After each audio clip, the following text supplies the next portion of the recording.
செய்யும்னா, நீட்டை கொண்டு வரும்போது கூடவே இருக்கும். கொண்டு வந்ததுக்கு உங்களுக்கு தெரியும், காங்கிரஸ் அதை பாராட்டும், அதை வரவேற்கும். நீட்டில் மட்டும் தங்கை அனிதா மரணிக்கவில்லை என்றால் அந்த நெருப்பு பற்றி இருக்காது, அமைதியாக தான் இருந்திருப்பார்கள்.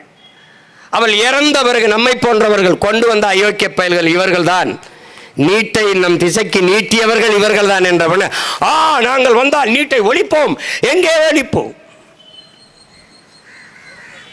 என் தம்பி மதுரை முத்து கலக்க போகுது யாருன்னு ஒரு நிகழ்ச்சியில்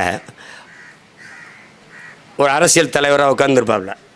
அப்போ அந்த நெறியாளர், நீங்கள் ஆட்சிக்கு வந்தால் என்ன செய்வீர்கள்? நான் மதுவை ஒழிப்பேன்.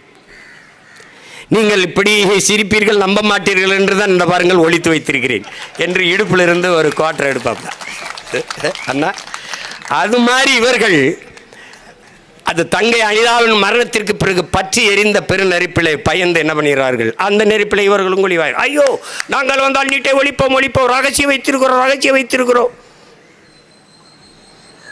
வந்த பிறகு ஒழிக்கல. எது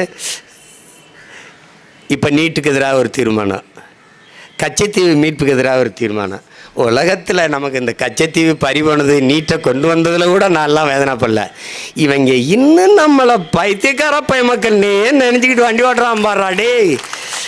அதாவது அவர்கள் இந்த மக்களை எவ்வளவு இழிவானவர்கள், அறிவு தெளிவு அரசியல் புரிதலற்ற அடிமை கூட்டம், அறிவற்றவர்கள். இந்த எண்ணத்தில் தான் தொடர்ச்சியாக இந்த நாடகத்தை இந்த திராவிட முன்னேற்றம் போட்டுக்கொண்டே இருக்குது. என்னைக்கு கச்சத்தீவு மீட்பு, என்னைக்கு நீட்டு தீர்வுக்கு எதிராக தீர்மானம்?